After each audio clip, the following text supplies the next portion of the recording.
All right, here we go, everyone. Another awesome episode of the All Around Adventure podcast. And joining me today, I have my friend, Dr. Paul Harrison, archaeologist, anthropologist, Egyptologist, all around cool guy, and the host of the Profane Humanities podcast. Paul, what's going on, man? Thanks so much for joining me today. Josh. Hey, Josh. Great to be here. Thank you for having me. Yeah, this is, one in just quite a stream of collaborative work that you and I have done. You joined me on 15 Questions with an Archaeologist, which is another podcast I host. I've been on your show, the Profane Humanities podcast, and now here we are once again getting another collaboration going. Yep. It's been great so far. Looking forward to this one. Yeah, absolutely. Likewise. All right. Well, let's go back to the beginning here, because that's usually how I like to start all of my guest interviews, because every great story has a beginning. So let's go ahead and start there. You kind of cued me in that traveling, experiencing, things around the world has something that you started at a very young age. So it kind of takes us back to some of your early travel memories, as a kid and as you were growing up. Yeah, sure. A pleasure. I guess this is kind of appropriate to your show, really. I grew up in the East End of London, and we to escape that, we would travel quite a bit. And long story short, it was my mother's partner at the time. He was really into history and archaeology and things like that.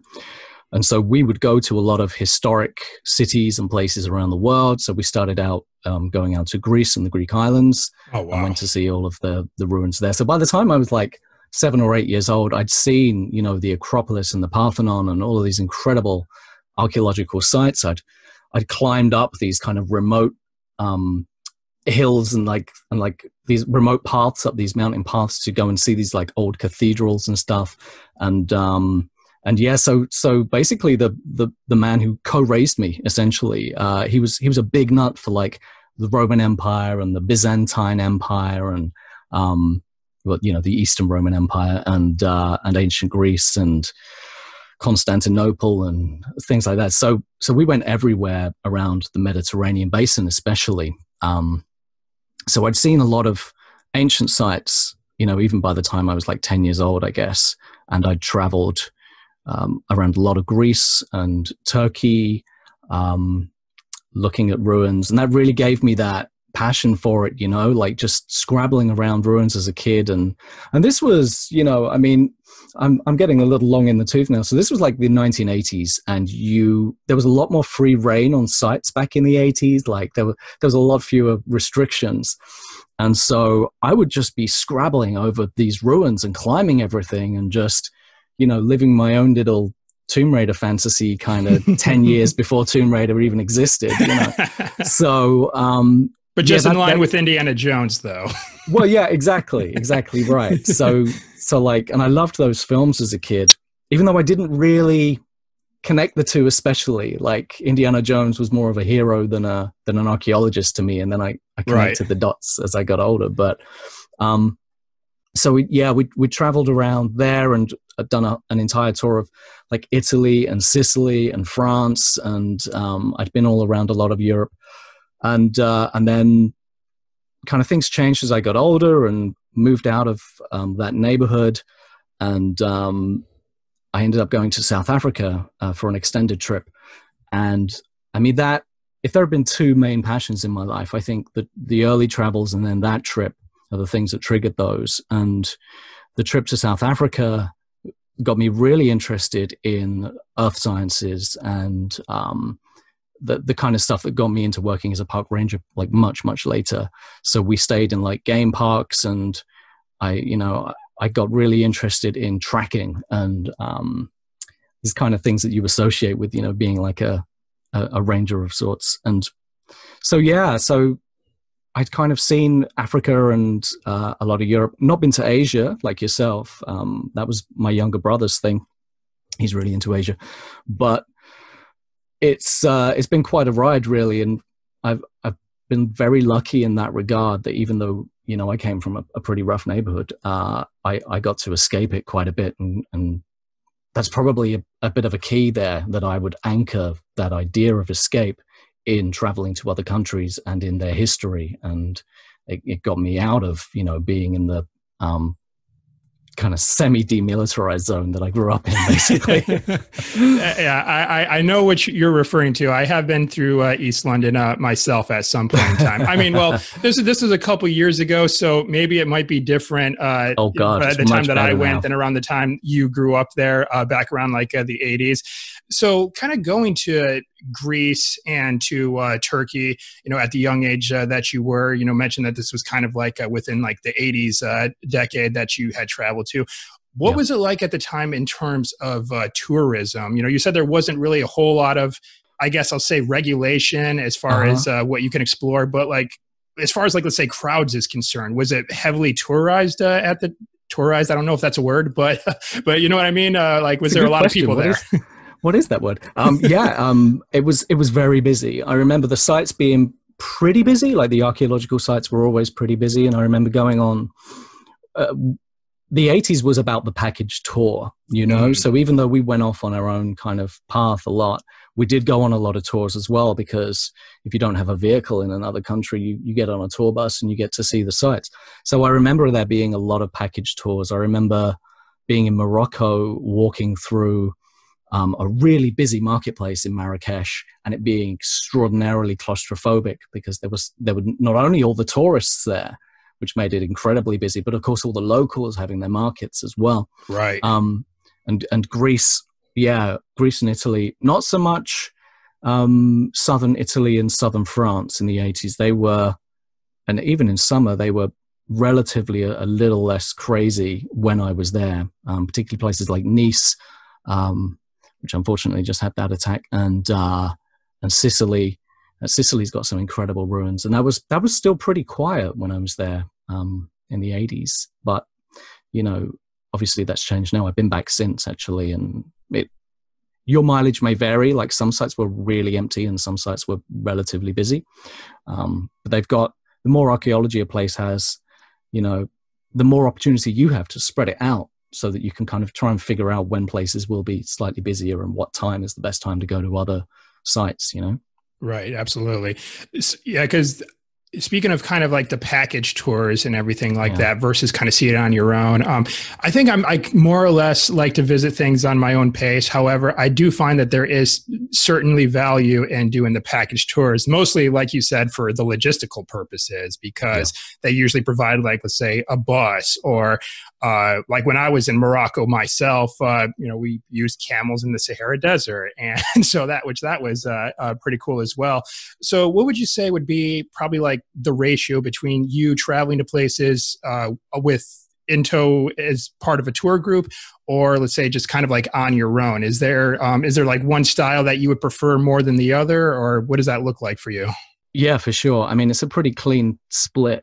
As soon as I got old enough and insurable enough to hire a car abroad, I started doing that, because honestly, I'm always a bit of a loner. That's just my nature. I don't like being led around places. I like doing my own research. I like finding my own resources, and I like just having the time and the space to explore by myself. So very much as an adult, solo, or with a friend or a partner or what have you. Right. But you don't have that opportunity as a kid, and it was valuable in the sense that I think as a child you do need much more guidance with that kind of thing, let alone for safety's sake. So I'm very pleased I did it that way. And just talking to tour guides, you learn some really interesting things. Like, I'm certainly not going to denigrate the tour guide's profession, because they are professional at what they do. And even though they're rattling off the same thing day after day after day, and you can tell that some of them are doing it kind of by rote, but you can tell that when you get a tour guide in a bar and you get them drinking, that's when the stories come out. That's when it gets really interesting, Yeah, absolutely. And that was certainly what I've experienced when I was in Israel. Well, not taking my tour guide to the bar afterwards, but definitely, in a place like Israel as well, which is just like an archaeological gold mine, basically. It's like so much in just a seemingly small country too.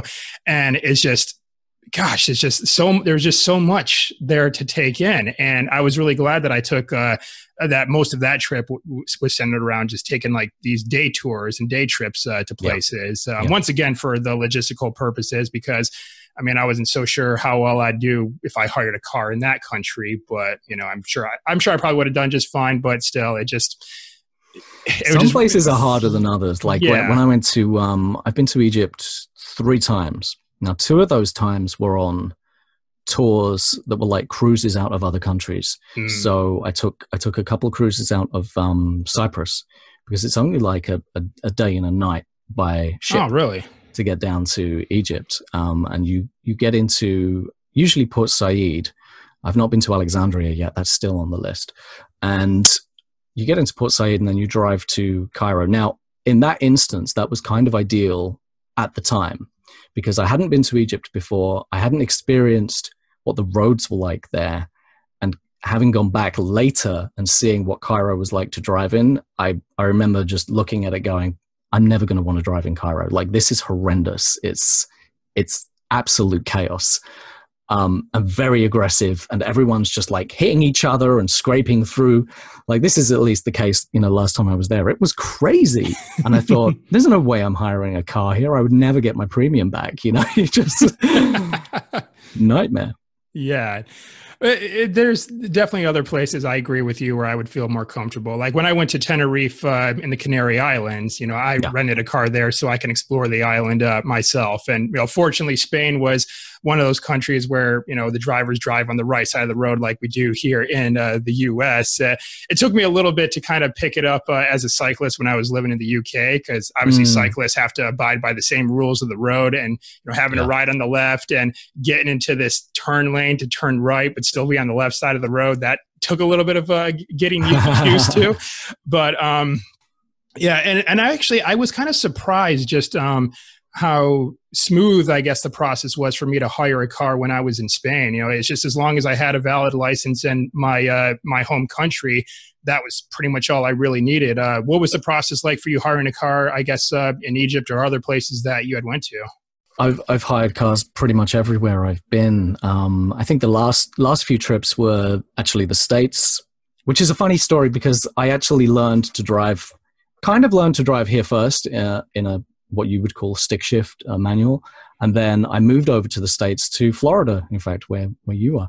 Yep. And I was living over there for a little while, and my girlfriend at the time was like, you can just take my car and I'll teach you to drive here, and then you can just go down and take the test. I was like, is that easy? I just go down and I take a test? She's like, yeah, it's simple. And so we went out and we would go out driving, and you should never learn to drive with someone especially someone you might be close to, because tempers fray very quickly in extremely tense cars. And so a lot of the time it's you're trying to figure out how to drive on the other side of the road with someone else who's kind of like panicking and shouting, and so like when I actually went to take my driver's test in the States, which is where I took my first driver's test, it was a relief, because I was sitting in the car with a stranger who was totally calm. And we just basically, I couldn't believe the difference in the driving tests between here and the States at the time, because I walked in, I hadn't had to book it. I think I booked it the day before. And whereas here, it's like months before. And I walk into the DMV and I take the practical test. I passed the theory test just walking in that morning, and them saying, yeah, you can just take it now. And I was like, what do you have to book this weeks in advance back home? It's crazy. It's so different. So I took the theory test, and then I took this practical test and passed, which I thought was a miracle considering all the factors that were kind of going against me there. And I was in this huge old station wagon, and he asked me to do a 3-point turn, and it ended up being like a 12-point turn because the thing was so huge and unwieldy. And I thought, oh man, well, I've failed now. So, screw it, basically. I'm just going to drive. And I think that was the attitude that took me through it there, because I was relaxed then. There was no stress, because I thought, well, I've failed at the start. Might as well just get this over and done with. And it was the wrong thing to assume I'd failed, but it was the right thing to take the attitude that this basically doesn't matter, because it didn't. I could have done it again the next day. It wasn't. If you could just walk right in and just exactly. take it. Yeah, exactly. So So sorry, that was a slightly more extended answer to the driving experience than I'd intended. But yeah, I've hired cars everywhere from the States to, well, the Mediterranean and the Middle East. And I think that the big difference is once the alphabet changes, things get a little bit more interesting. I wouldn't say impossible at all, because we have this great privilege as Westerners that so many different countries are used to us going to their homelands, right, and just assuming we have the same privileges. So, so for many, many years, English and American tourists have been going everywhere and hiring things. So they're used to the English language, it being, you know, one of the major languages on the planet, I guess. And it's only really when it comes to a cop stopping you and not being able to read your license that it becomes an issue. And I've only been pulled over a couple of times, and you know, thank God, neither of those times was serious, and I was just kind of let on my way. But it's much scarier when you're pulled over by cops with guns than it is here, for instance. Yeah. Gotcha. Well, and then there's also other adjustments you got to make when driving in a foreign country as well. Like, well, here in the States, all of our speed limit signs are in miles per hour. And yeah. I remember when I was in Spain, the speed limit signs, they'll just give you a number, but they won't actually put what metric that number is based in. So I had to, and of course I had to assume that it was metric, not, you know, in miles per hour. So I'm like, wait a second. And then of course I had to peer a little bit, you know, closely on the Audi that I had rented, just, you know, to make sure that I was going in kilometers per hour versus miles. Cause I'm sure I probably would have gotten in trouble if I, you know, was trying to do the 5/8 rule while you're driving is not the one. It's really not. Okay. Yeah. Thank you. I couldn't remember what was the conversion again. God dang. So yeah. So, all right. Right on. All right. So you've had like all of these experiences, you know, you've covered a lot of ground, and earlier on you were getting exposure to a lot of these historic and ancient sites. So was this kind of served as the catalyst for you to pursue archaeology in the way that you did, or was there something else there that kind of set you down that path? I think the answer is probably it's a soup of things, and definitely the travel as a kid affected that decision in a big way. And having been exposed to ancient history and kind of being, I would almost call it like dragged around ancient churches as a kid as well. Because, you know, a lot of the time as a kid, you want to read comic books and watch movies and hang out with your friends and go out on bikes. You don't necessarily want to be dragged around a Renaissance chapel to have different saints and historical figures pointed out to you. But I think I was extraordinarily fortunate in that sense, because the more you know about a subject, as you'll know, the more interesting it actually becomes. From the outside, certain things seem a bit opaque and maybe a bit dry, and actually going through the process rather than having to look at these things in books made a big difference to me. Right. You of all people will know the importance of setting foot on soil, you know, and how different that makes your appreciation and experience of something. Absolutely. So that makes it alive for you, you know, that makes it alive in your body and in your spirit. And then, not to get too metaphysical or anything, but I think I carried that with me. And then as I was exposed to other things as I grew up, because getting into archaeology seems like such a challenging thing. And it's a question that I know myself and a lot of my friends come across a lot of the time is, you know, how do I get into archaeology? How do I get into Egyptology? And it feels like there's this kind of ivory tower or brick wall in front of people that they can't do that. And I felt like that for a long time. And I think because I was torn between two subjects, and one of those was earth sciences and one of them was archaeology, there's some crossover, but I found I kind of drifted more towards the environmental stuff just because the opportunities were there. The opportunities were more available at the time. And so it became kind of like a pragmatic kind of consideration versus an idealized kind of situation. And I think archaeology for a long time was a dream, not a plan. And that's an important distinction, as you'll know. And the plan was still environmental science, which is how I ended up taking it as far as kind of working in park services and,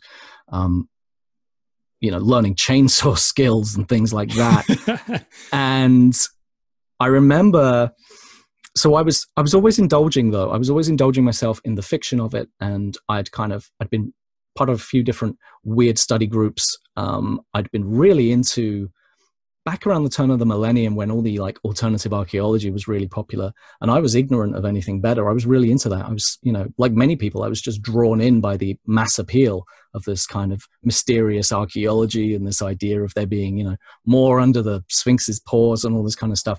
It's a narrative that still draws people into this day. And of course, I'm now on the other side of that going, well, actually, let's move from evidence, not speculation. But back at the time, I was still, a very young man. I was still a teenager, really.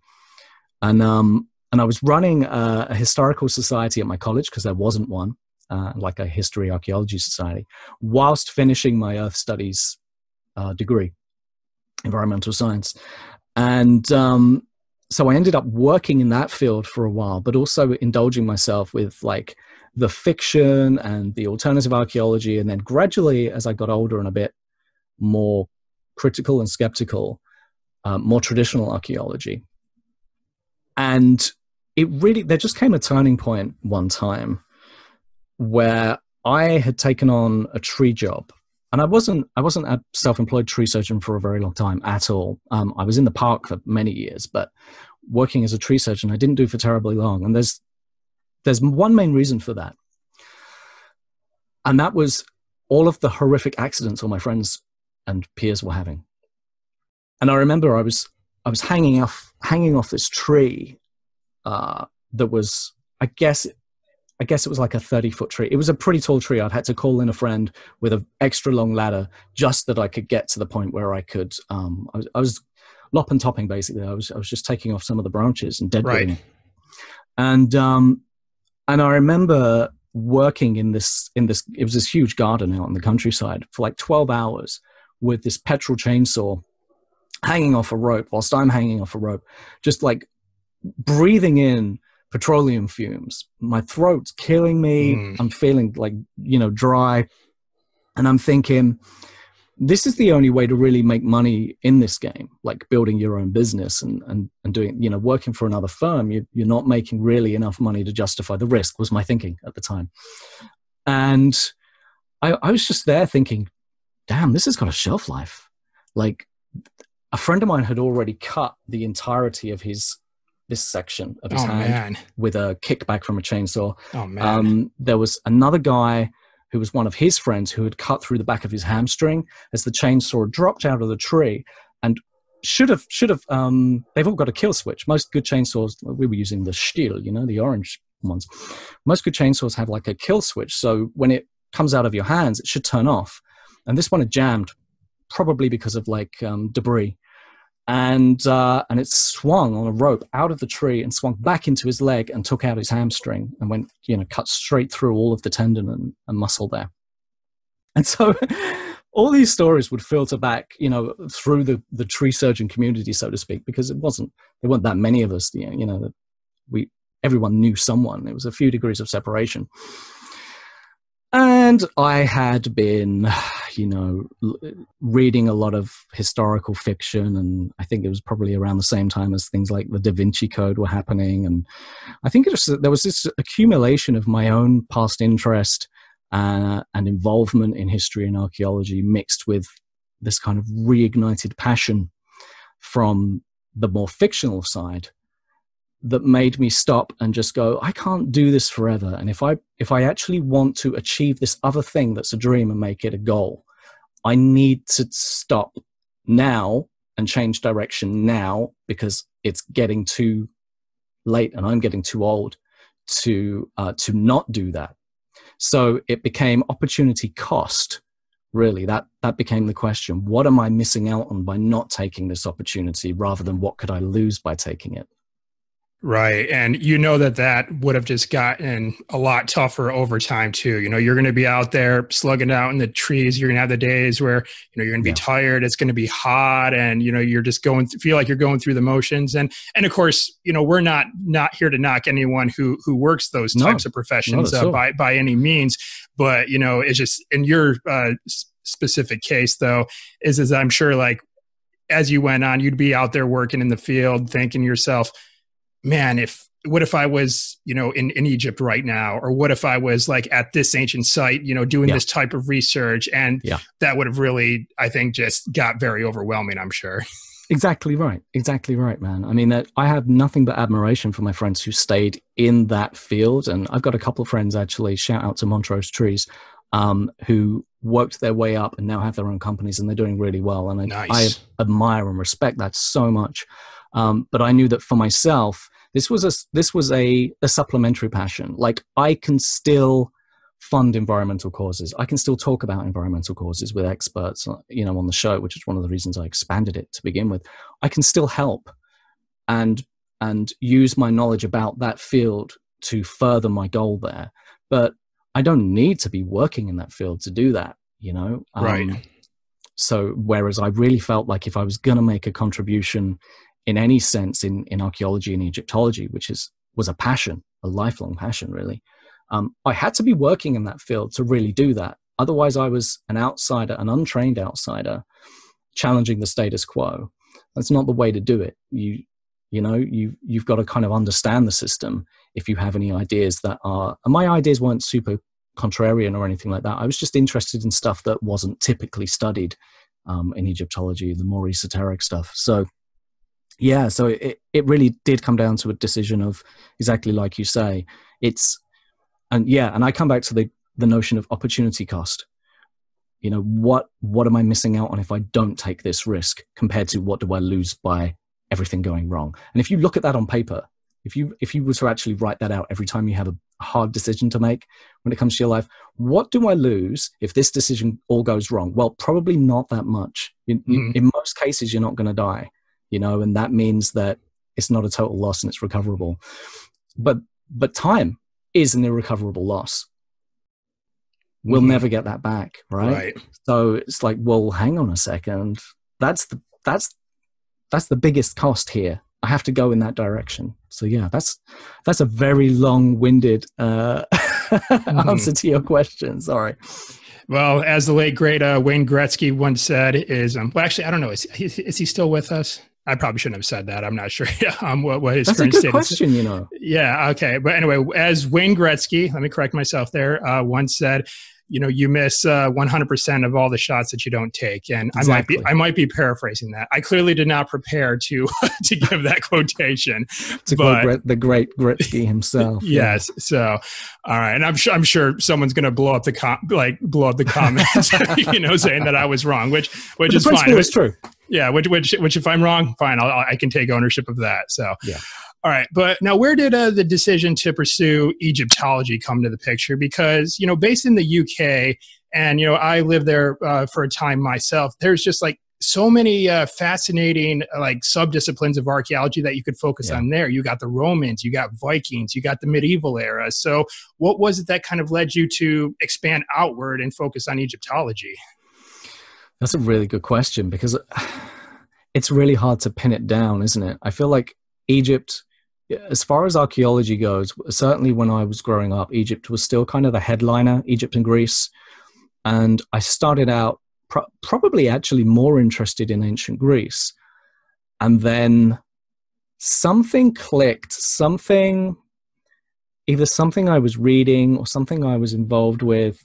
And you know what? It may have just been my interest in, it was possible it was even just my interest in alternative archaeology back in the 90s that kind of started pushing me towards Egypt. I'd been really interested in the Greek stuff and the biblical stuff, and both of those point towards Egypt. So if you look at the biblical archaeology, there's a lot of mention of Egypt, and you have like the Exodus from Egypt, and you have the story of Joseph in Egypt, and P. Ramesses and all of this stuff. So from that side of things, it seemed like Egypt was kind of like the wellspring, like the source. And the Greeks certainly treated it that way. They conceived of it that way, and they handed that down to us in what became, classical studies. Right. Not that I went to a school that offered classical studies, far from it. But I was really involved in things like wargaming and live action role play as a kid, and I think that there were enough kind of historical nods in the stuff that I was consuming on that front as well that probably contained a lot of Egypt. And I guess it was like a plug hole. I was just circling the plug hole of Egypt for a long time, and finally I just decided to dive straight into it. Right on. Well, let's kind of dial things in a little bit on Egypt in and of itself, because it's certainly a location that hasn't really been discussed very much on the podcast before. You know, we've covered South America, we've covered Europe, we covered parts of Asia, but not really quite so much in North Africa, and especially in Egypt like this. So I guess you said you've been there a few times. So let's kind of just go through some of the highlights. What were some of like the I guess I'll say hot spots that, you know, you just kind of really took to and really enjoyed? Oh man, there are some just incredible, well, it's a cliche to say it really, but the sites there are amazing. And I've only been there as a tourist, I should clarify. I've not dug in Egypt partly because actually when I graduated from the Egyptology Ph.D., which was very full-time, as you might imagine, especially coming from another field. I know all too well. Yeah, exactly. Like you have to learn all of the basics of foundation of an entire another degree before you can do the master's, and then you go into a PhD and you're constantly playing catch up. So I didn't get to dig whilst I was doing the PhD, unfortunately. I did dig closer to home, obviously, as you know, and other places. But when I graduated, they were having the Arab Spring, and long story short, all the Egyptologists were coming home. You weren't allowed to go out and dig. It was too dangerous, and they closed the borders. And then the political situation there for quite a while was pretty rough. Now, the political situation there wasn't great the first time I went, which was as a kid at the tail end of the 90s. And you had to have an armed guard everywhere you went the first time I went. So we were surrounded by soldiers on the first trip there, which was, you know, a little daunting at first, but you would know this. It's funny how quickly you get used to being around that. And I've since studied martial arts, you know, with like Israeli military martial arts, and learned to use guns for films and things like that. So it's crazy how quickly you adjust to that kind of caution to, oh, this is a familiar thing now. This is not a scary thing, you know. So on that first trip was mostly based around the Giza area. I really lucked out the first ever time I went to Egypt, because you only got one trip to the pyramids on this tour. And despite being ripped off by a local, which is very common, never ask for change. They won't give you, I don't want to generalize, but never ask for change. Pay an exact money. Good to know. Yeah. So like the plateau itself, you know, as you'll know, anyone who's been to the Giza Plateau will know that there are a lot of people trying to sell goods there, and very hard to sell. And you can't blame them. Obviously, like the economy there relies on tourism. So, you know, you can't take that hard sell personally at all. But it was all very crazy out there, and I got a bit delayed getting to the pyramid. And this turned out to be a blessing, because I had somehow missed both ends of a tour. So one tour wasn't ready to go in yet, and another tour was just leaving as I was going in. And so I got to go into the pyramid by myself and then be completely alone in the king's chamber for, I don't know how long, but it felt like a while. No way. Yeah, and I got to just absorb the ambience of the king's chamber, and it's, you know, you do get a particular feeling, and I don't know if it's I don't know if that's geology, I don't know if it's psychology.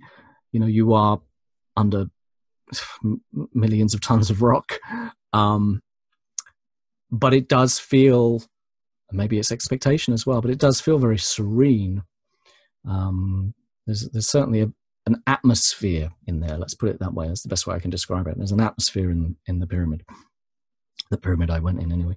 And so I managed to miss both ends of the tour, which was great. So that was the first trip, and that was outstanding. I went to a few other spots. And then second trip was very similar. And the third trip was actually did all of the Nile and then flew around to different sites as well. So I flew down to Aswan to see the dam, went down to Abu Simbel, which is incredible. Abu Simbel is, I mean, this is the temple that Ramesses built to, well, for multiple reasons.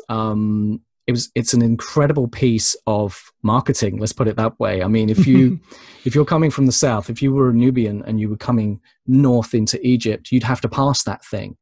And this just the scale of it, you know, these 4 enormous figures, this incredible looking temple. Obviously it's been moved. It's not where it used to be because of the Aswan Dam. But that was really impressive and that was really incredible. And I did note actually that, you know, they'd lined it up so that the sun comes in the same way on the same date, which is actually is this month, to shine into the Holy of Holies, so to speak. So that's a great site. I very much recommend making the effort to see Abu Simbel.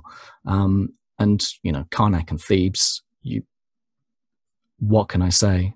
So many pharaohs built there in succession, rubbed each other's names out and put their own in, you know, as kind of time went by. And it's an incredible site. I was really curious about Thebes when I went there, partly because I'd been reading, again, this goes back to the alternative days rather than, you know, the more scholastic stuff I kind of took on later. But I'd been reading the work of John Anthony West, and he was a big proponent of a French symbolist Egyptologist called Cheval de Lubitz. And Cheval de Lubitz spent a whole bunch of time, I'm trying to remember the time frame, I think it was the very early 20th century or the switch over between the 19th and the 20th centuries. But he spent a good like 20 years or something living by the temple at Thebes. And his interpretation of it, I still don't think has really had a decent examination by Egyptologists. And it's something I'm hoping to get an opportunity to do at some point, because he came up with this idea that the Egyptians basically understood the natural order of things extraordinarily well. And that it was expressed in things like harmonic proportion and expressed in different ways symbolically in this temple. And that the entire, not the entire necessarily, but a good chunk of the Egyptian body of knowledge could be interpreted from the way they had done things at this temple. Now, there are various Egyptological answers to this, if you don't mind me going into the weeds for just a second here. Yeah, go for it.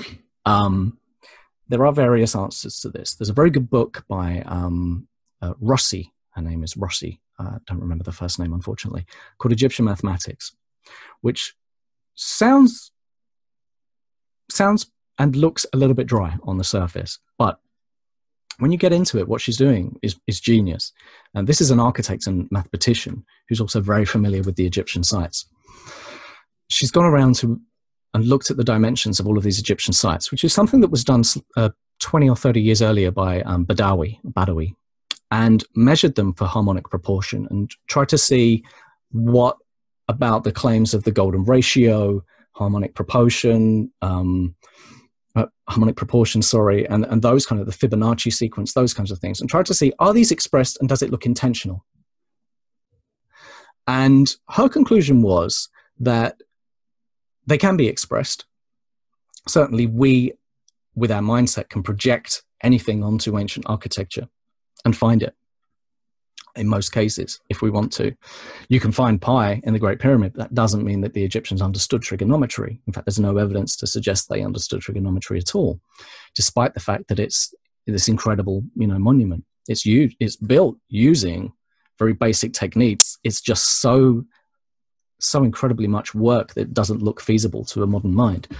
And her other conclusion was that, you know, basically she believed that in most instances we modern people were projecting our beliefs back onto this thing, which is fair. I think that's a fair assumption.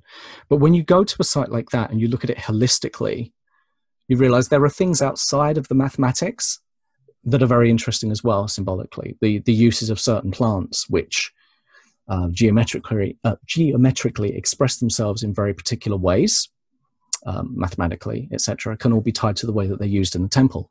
And that's a riddle that we haven't really paid much attention to in Egyptology, but something I think is certainly intriguing, even if we can never get to the bottom of it, you know.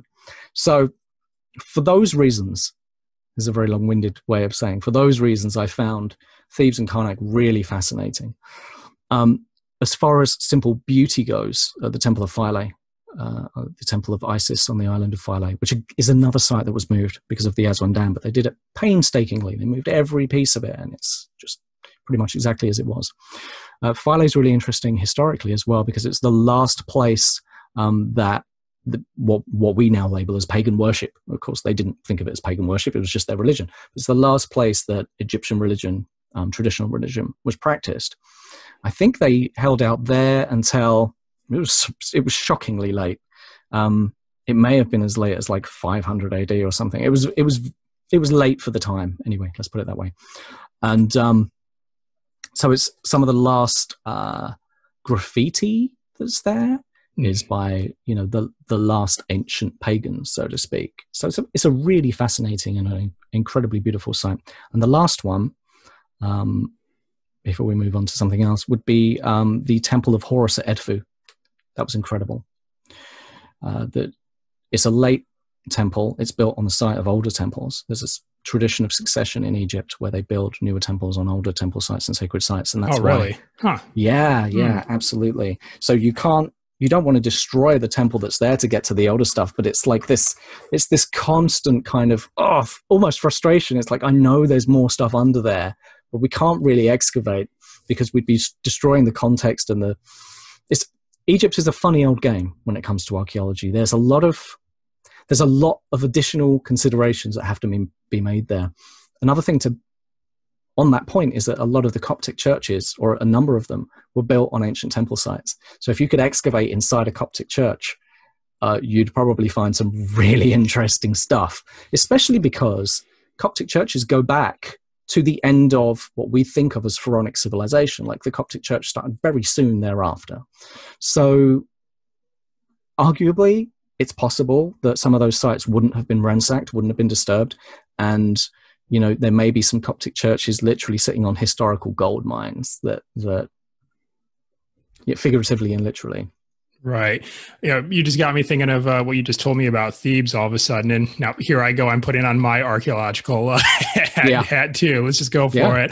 But it kind of sounds like they weren't building things just for the sake of just putting something there. The way you're kind of describing it, it just seems very precise. I mean, even though this must have been a very, very complex process to build such, you know, massive structures, but there's a lot of thought. There's probably a lot of planning, logistics, precision, and purpose behind how everything was sort of put together. It sort of sounds like, you know, it's just, and I think, you know, to your point where it says it kind of it seems a little bit strange or almost unfathomable to, you know, us in the modern day, because we're kind of imposing like our standards. It's like, well, how did they build that, you know, without like a crane or an excavator or all this, you know, modern day construction equipment? You know, they must have had just help from aliens, right?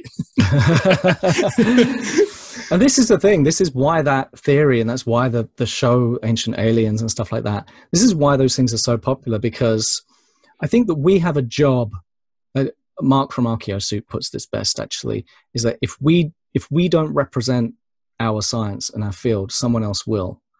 And we kind of have a job and a responsibility, I think, and I would imagine you would very much relate to this because you are a science communicator, you know, or an archaeology communicator, and it's kind of a responsibility in some ways, because the more a discipline retreats into itself and tries to ignore the annoying arguments of outsiders, the more obscure it becomes, and the more that space becomes full of opportunists who actually don't have the background or the knowledge or even just the approach, the scientific approach that is needed to have those conversations and engage those audiences and say, because you can be nuanced about it. That's what I'm about. I'm about the nuance. I can, on the one hand, say Ancient Aliens is trash and be very confident in that. I can, on the other hand, say I actually can't answer some of the questions raised by Schwaller de Lubitz, for instance. I can answer a lot of the questions raised by Graham Hancock when it comes to Egypt, because I feel like a lot of the alternative Egyptologists did not do their due diligence or worked from their conclusions a lot. And there's evidence. We have evidence to support a lot of things. But when it comes to the Egyptian mindset, how they thought symbolically, how that process affected the process of architecture, right? Mm-hmm. Those are phenomenological questions. And that's where we can be more nuanced and say, okay, even if we don't believe the things that the ancient Egyptians did, if we put ourselves in their shoes, what would that look like? How would that affect how we would approach this challenge of building this thing? And why would we make the decisions we're making knowing this? And I think that's really valuable if we can put ourselves into their mindsets a bit more, which is why I got interested in Kemeticism, because Kemeticism is people re-establishing or reviving or reconstructing ancient Egyptian religion. Well, if you're doing that on a day-to-day basis, you're asking questions of it that I won't think to ask as an archaeologist or Egyptologist. So that's an interesting conversation, because you start learning things about the religion in practice that you don't think to ask as an archaeologist necessarily. That's why I like these conversations. Yeah, absolutely. And, that kind of sets it up well with what I wanted to talk about next, is that, you actually kind of sort of, I wouldn't say fully stepped away from like Egyptology for the most part, but you kind of began to focusing a little bit more on production work. Mm-hmm. And, you've, I've seen you've appeared in, a couple of History Channel and like other networks out there. So what kind of led you to transition to doing that? Is it kind of sort of on the basis of what you and I just been sort of talking about that kind of served as the catalyst for you to pursue that? Yeah, that's a great question, actually. So basically, long story short, because of the Arab Spring, so to speak, and because there was very little work, so I had hoped, because I'd been teaching pretty much the entire time as a student, as just like a student teacher or a guest lecturer or a teaching assistant, and as a tutor outside of college, I'd been teaching for a while by the time I got my PhD, and I had been taking regular classes. Certainly annually, I was taking certain sections of the course on for my professor, and I was really hoping to go on and do some more teaching work at UCL or somewhere else. And what happened really was the timing just sucked because there were so many experienced archaeologists and Egyptologists and academics coming back from Egypt at that time.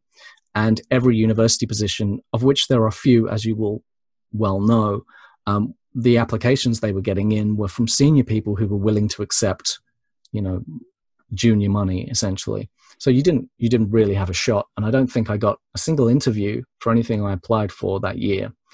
And that was a hard, that was a bitter pill to swallow, because I thought, wow, you work so hard. Got a master's degree, summa cum laude, so to speak, with distinction. I got the PhD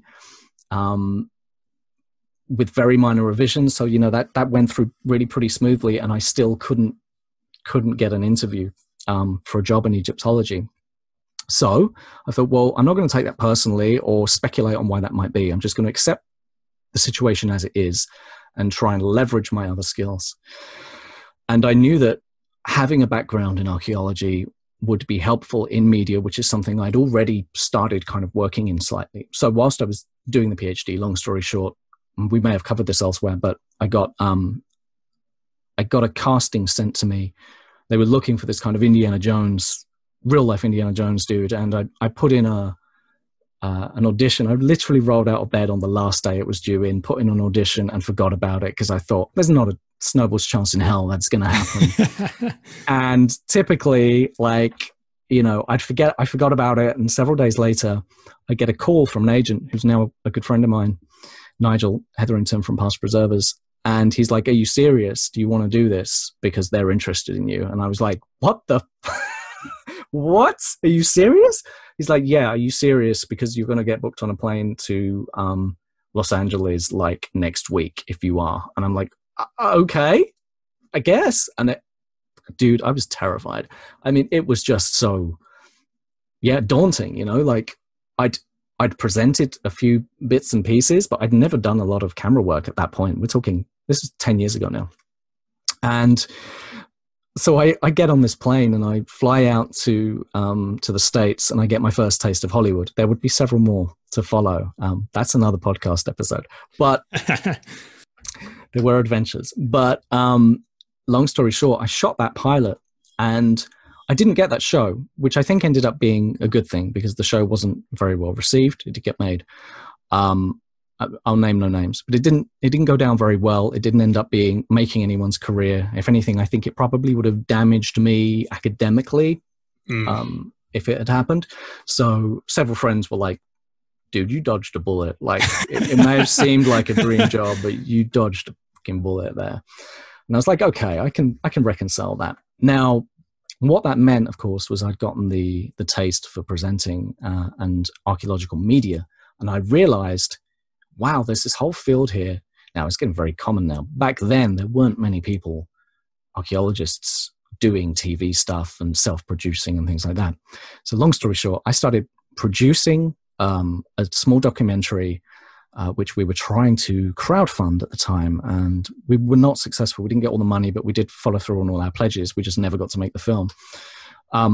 And what we wanted to do was make a film about preserving Cleopatra's Needle, which I think I mentioned in the other interview we did. But long story short, because I'd gotten the agent, shout out to Nigel, and because I joined Past Preservers, which was still very new at the time and still relatively small, certainly compared to now. It's huge now. It's dominated the field. So there were a lot of castings coming my way, and now I didn't really get many of them, but most of them were very small jobs. So they were more like academic stuff. Can you present an academic thing? Can you host an interview between these people? Can you, et cetera, et cetera. So what I did was I built on that skill set. I went and got presenting lessons and classes, so I understood that. And then I started working in production. A friend of mine was making a short film, and I'd already been working on the documentary with another friend who's a producer, Ed Scott Clark, who's made a couple of really good environmental films and works for CNN now. And so I'd worked with him a bit and a couple of other friends of mine, and was starting to understand the production process. I'd worked as a production assistant on a couple of music videos, and I was just getting to know that world a bit and how it all kind of fell together. Because it's very complex being on a set, and there's a lot of jargon. And so I went from that and being a runner on a film to very quickly becoming a production coordinator because I had organizational skills, and went from that to being like a location manager, went from that to being like a producer's kind of assistant rather than a production assistant. Like I went from runner to basically helping manage things. And then I went from that to both writing and producing, and then eventually directing in corporate film. And there was a bit of a kind of got into that in a bit of a weird way, but I ended up in corporate financial film for a while, teaching financial experts how to present because I was directing them on camera, and they would come to me with these scripts and want to just stand there and read them for the financial news. And I was like, this doesn't work. We cannot do this. I'm teaching you to use an auto cue, and I'm going to teach you how to present. And so I had this entire office full of people who were nervous about being on camera. And I had all this experience on camera, and I was like, well, I'm just going to teach them what I've learned. And so, yeah, it was through production and direction in a completely different field that I ended up coming back full circle from the very hierarchical and frankly Machiavellian world of corporate finance and corporate financial television, which I quit. I just rage quit one day. I was like, I cannot take this anymore. I'm fucking gone. And I just left because I had enough basically at that point. That's another story. I don't want to get sued, but but yeah, so I decided, well, I really love working in media. I really love working in film. I really love the creative process. And at this point, I'm an experienced presenter with training in both presenting and acting and experience on film and on documentaries. So I was like, geez, I just need to leverage this. This is clearly the direction that things are going in. Why swim upstream? Why fight that tide when I'm enjoying it and I'm pretty okay at it, pretty proficient at it. So that's basically how I ended up in archaeological media, coming back to archaeological media and producing stuff and helping train other presenters as well, because I'd gone through it basically, and there just wasn't anyone there to, other than Nigel, obviously, there weren't people who'd been through the machine at that time that could tell me what to expect. And when you are working with, particularly with American production companies, naming no names, it can be very hard to source or to sort out the fact from fiction that they're telling you, because they will tell you a lot of things, some of these producers. They're not all bad. I know a lot of very good producers, but there are a few not great ones who, and not great companies and networks who will try and push certain things on you. And you, at that point, you really need someone in your corner to go, okay, look, this is normal. This isn't normal. So that's kind of how I've tried to kind of leverage my experience essentially to help other people going through that path, because it's exploded now. Like there are so many, like Past Preservers books are just full of incredibly talented people who I would consider competition if I weren't also able to train them. So, very good. So I guess let's kind of just talk about some of your production credits. I mean, you've seen various aspects of that industry. You've worked in front of the camera, behind the camera, and now you're kind of going into business yourself, instructing others.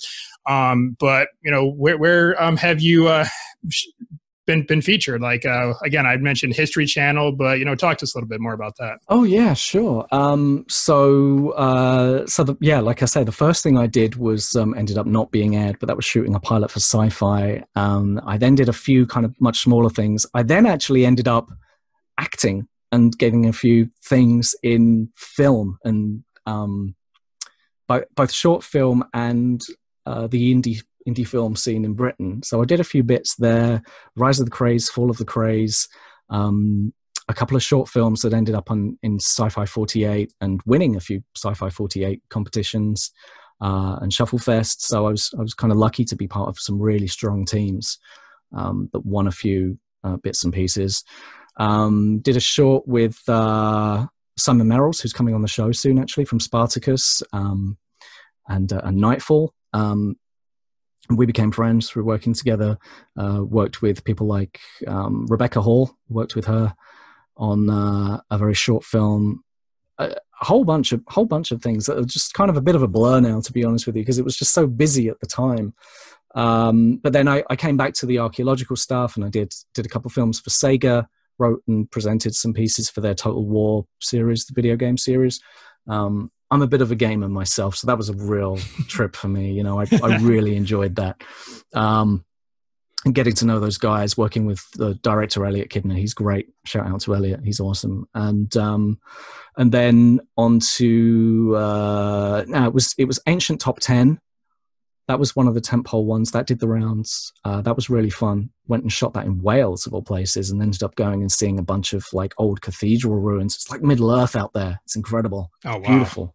It really is. It's just rolling hills and green, and then you've got these ruins of like these almost elven-looking kind of delicate arches and things like that. It's just incredible. And then, Ancient Top 10, world's most, what was it? Unexplained. Egypt Unexplained. Egypt Unexplained Files. That was it. I got there in the end. Did that one. That was 10 episodes of that. I don't think I'm in all 10, but I don't carry the channel. This is the thing. I don't carry any of the channels of anything I've ever been in or been on. So I have, other than the short films, which I helped produce, I have not really seen myself. Like I have some of the footage from some of them just to put reels together sometimes, but I've not really seen any of the shows I've been in.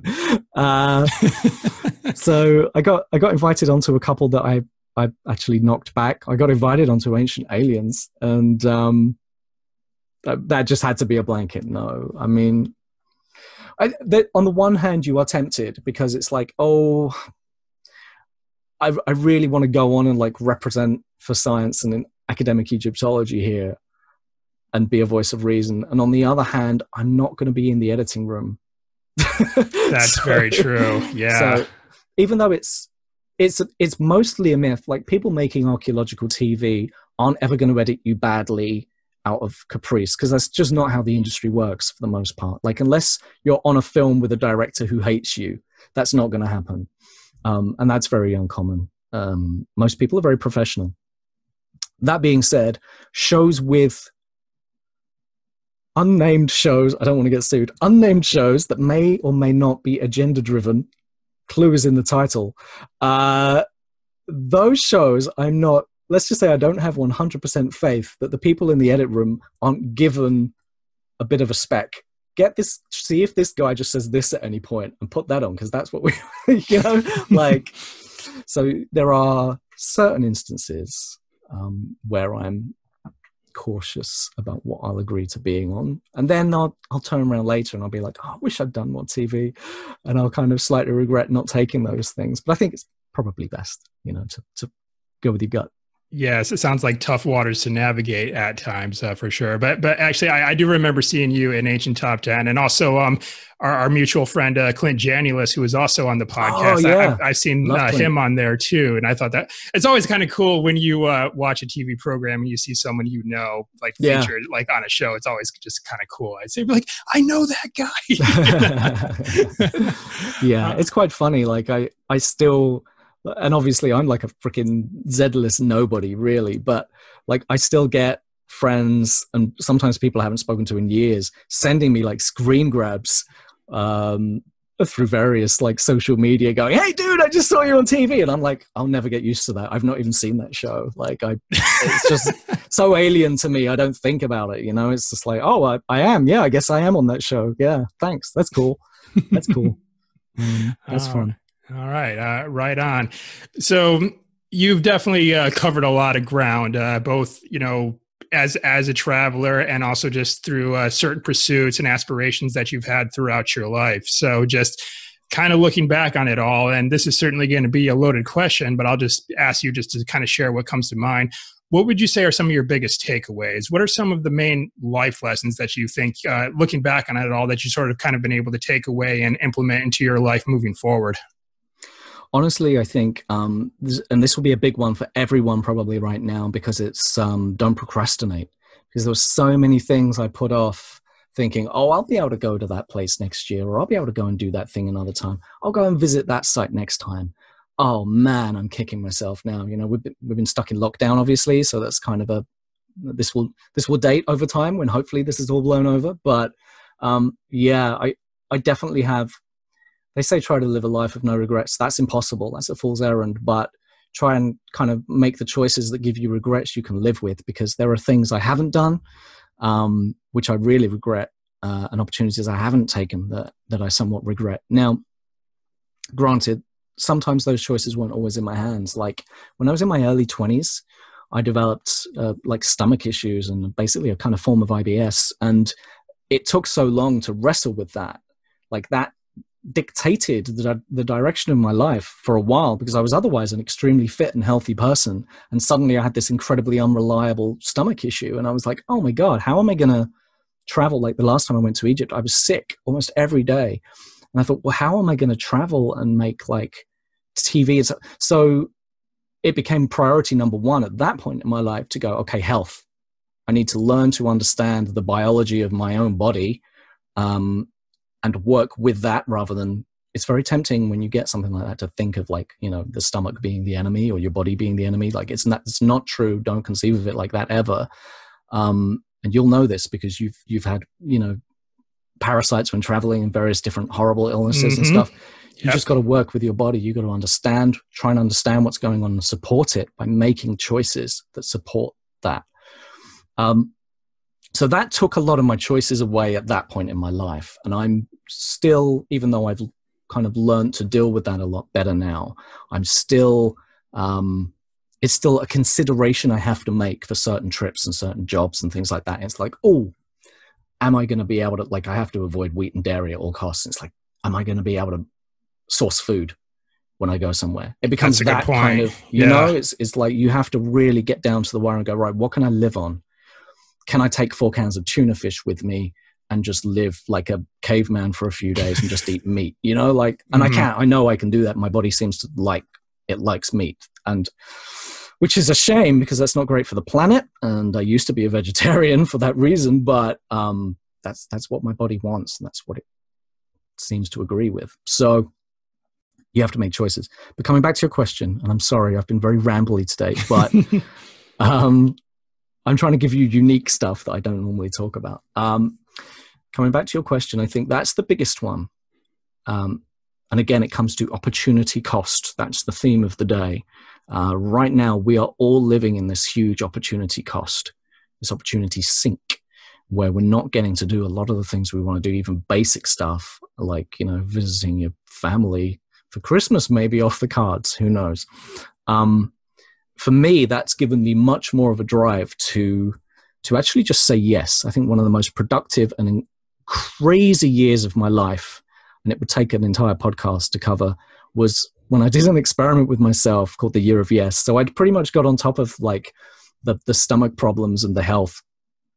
And I was fighting fit and fancy free. And I thought, I'm going to have a year of yes. I'm just going to say yes to whatever comes up within reason, obviously. Like, of course, no psychopath. It's not like the Dice Man, but but I was like, I'm just, whatever opportunity comes up, whatever happens, I'm just going to go with it. And that took me to places I just could not believe. Just saying yes to simple little things made such a huge difference in the big picture of my life.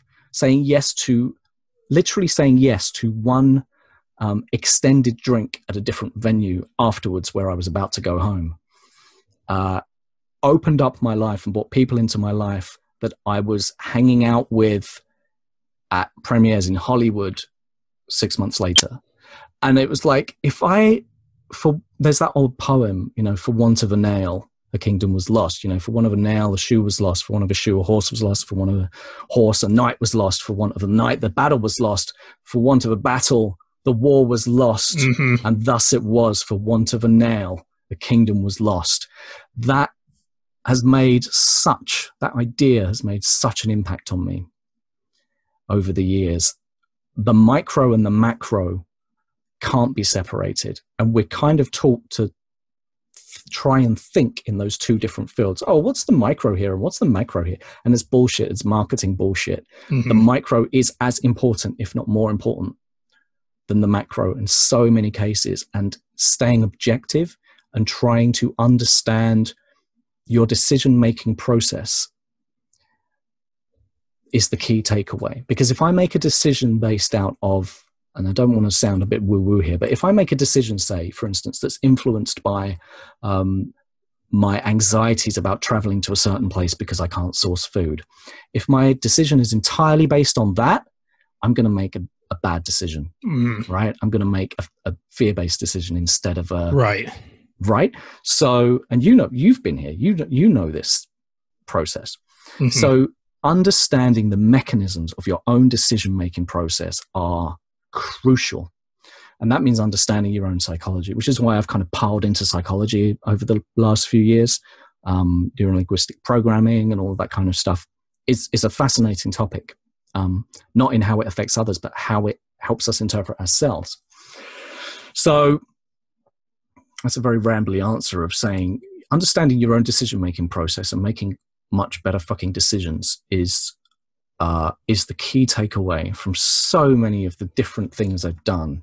Like, that's the thread that carries through all of those things. What you say yes to is as important as what you say no to. And what you say no to is also crucially important because that defines the quality of your life. So, absolutely. Because I mean, who we are today in this moment is a result of just a collection of all those small decisions, like you mentioned too. And sometimes it involves making like hard decisions to do something when maybe you don't feel like doing it. Like you and I, we're both, you know, into fitness. You know, we like taking care of our health and our wellness and stuff like that though too. And, you know, sometimes that actually means getting up and go train on those days when, you know, we just feel like maybe, hey, let's go out to the pub on a Friday night instead. You know, everyone else is going to the pub. So, but then it's a little bit hard to say, no, I'm not going to drink tonight. I'm going to go hit the gym instead. or to, say no to the cake when you should be eating, I don't know, let's say, your chicken breast with broccoli. I'll just put that out there as an example. That's basically my entire diet, dude.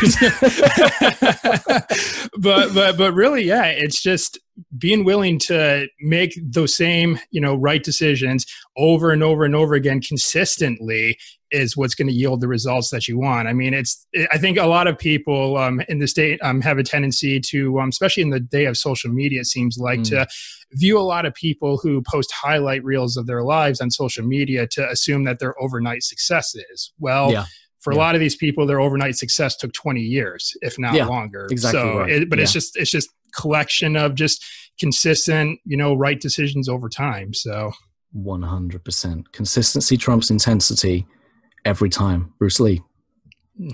Right on. I like when Bruce Lee quotes are put out there. So right on. I was a big fan. I still am a big fan.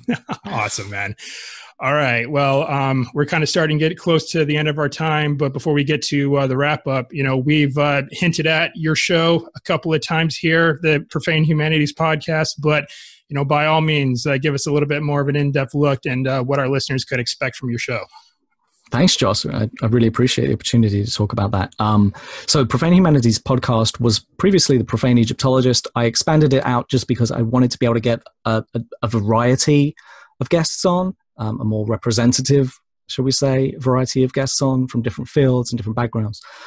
So it's not just Egyptology anymore, although there's still a good chunk of Egyptology in there, because it'll come up from time to time, no doubt. Oh yeah, all the time, really, because I'm an Egyptologist. But I'm covering everything from, the stuff that I was really into studying, like the Kemetic reconstruction and like the revival of ancient Egyptian religion, to more historical subjects, to talking to actors from various archaeology or history themed stuff. So I've had 2 Lara Crofts on now, which was really great fun chatting to those, because Tomb Raider was one of my favorite games, growing up. And a whole variety of archaeologists and really talented people. I got Chris Naunton, the author of Searching for the Lost Tombs of Egypt and Egyptologist Notebooks, coming on. I've had Kasia Spakowska from Swansea University talking about dreams and nightmares and demons in ancient Egypt. Dr. Ellie Dobson talking about Victorian horror and how that ties into ancient Egypt and Freud and Lovecraft and things like that. Just did the Halloween special that's just gone live, where we're talking about the origins of horror and narrative fiction and how that kind of traces back historically and what that means to the human psyche. So I cover basically everything I find fascinating, from history to the manifestations of history and archaeology in pop culture in the modern day, whether that be film, video game, novels and literature and all that kind of stuff. And also I've got a few guests coming on who are more into the environmental side of things and archaeology and stuff like that as well. So yeah, it's wide open. I'm going everywhere with this thing, and trying to do everything kind of fortnightly right now. Going to be launching a Patreon soon, and if the Patreon is successful, it'll be going weekly, but I don't want to swamp people with content yet, and obviously it takes a long time, as you know, to make content. Yes, all too well. So, yeah but I want to do more original content as well. There are various specialist subjects that I've kind of been looking at for years that suit original content production more than they suit just a conversation necessarily. Not that there's anything wrong with that, obviously, but So yeah, I'm going to be putting up a lot of, hopefully a lot of original content as well, if people dig it. So, and sticking with interviews as well, because I really enjoy the interviews. Okay. Right on. And where can we find it? So you can find that at profanehumanities.com. I realize that's a bit of a mouthful, but I can be found at Profane Podcast on Instagram and at Doc Harrison on Twitter.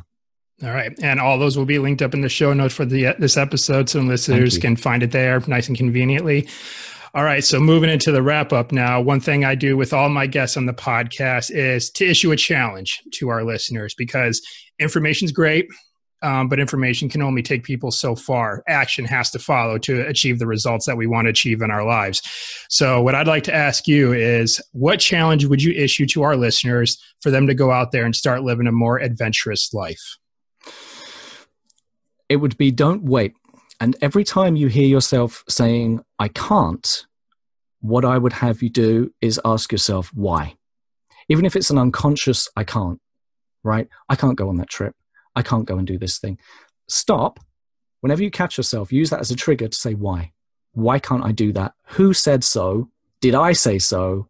Why did I say so? And interrogate that, antagonize that, because limiting beliefs are the biggest killer. They're the mind killer, not just the mind killer, but potential killer. So stop and question those limiting beliefs every time you hear one come up. That would be my challenge. Okay, right on. And that's a first to come up on the podcast, Paul. So Cool. I can dig it. Right on. All right. So what I have for you next is my final three. These are three fun questions. I certainly think that they're fun questions that I ask all my guests at the end of the show. So you're going to get asked these as well. And we're going to do this kind of rapid fire. So whatever comes to mind. So no rambling, Paul. Got it. Okay. You ready? Here we go. Yeah. All right. First question. What is your favorite place that you've been to so far? Oh, God, that's hard. It's got to be Egypt. Okay. All right. What is one thing on your bucket list that you have yet to do? There are lots of sites in Egypt I really want to see, and mostly I just want to dig at one of those sites in Egypt. So yeah, digging in Egypt is near the top of the bucket list, if not right there. But also create another documentary for Egypt myself. Okay, cool. And the last one, and this is a two-parter. What is your favorite animal, and have you seen this animal in the wild? My favorite animal, my go-to would be big cat. I love cats, big and small, but yeah, big cat. And I think I saw a mountain lion when I was in the mountains in South Africa. So yeah, that is in the wild. I've also seen them on safari. So yeah, I have seen them in the wild, and they're just incredible. Yeah. Oh, I'd love to see big cats in the wild like that. Yeah. That'd be something else. So right on. All right. Well, Paul, that's it, man. That's all questions that I have for you today. But before we close out here, let's just recap again really quick where our listeners can go find you and where they could find the Profane Humanities podcast. So websites, social media accounts, where are you out there in the internet space? Yeah, absolutely. So Profane Humanities podcast is searchable on iTunes. It's searchable on Spotify. It's actually being pushed out now to pretty much everywhere. Amazon Music, everywhere that carries podcasts. I've got that RSS feed fixed up. So you just need to search Profane Humanities podcast or Dr. Paul Harrison Egypt or Profane. That will bring up a whole slew of bizarre images of me that some of which I wish would be taken down. But yeah, I am on Twitter at doc_Harrison and on Instagram at Profane Podcast, or just search Dr. Paul Harrison. You'll find me there. Okay. All right. And like I mentioned, I will get all those linked up in the show notes for this episode so listeners can go and find them there, whether they're listening on whatever platform they choose, or if they're watching the video on YouTube, just scroll down a little bit. The links will be right there so they can find them there. Thank you. All right. Well, Paul, I want to thank you very much for taking the time for joining me today. It's been great to get to know you and to collaborate with you these past several months. And I just really appreciate you just being here and sharing some of your story, some of your insight with myself and the listeners today, man. This has been great. Likewise, man. Likewise. And long may our collaborations prosper. Absolutely. Thank you for having me. Really enjoyed it. Absolutely. Right on.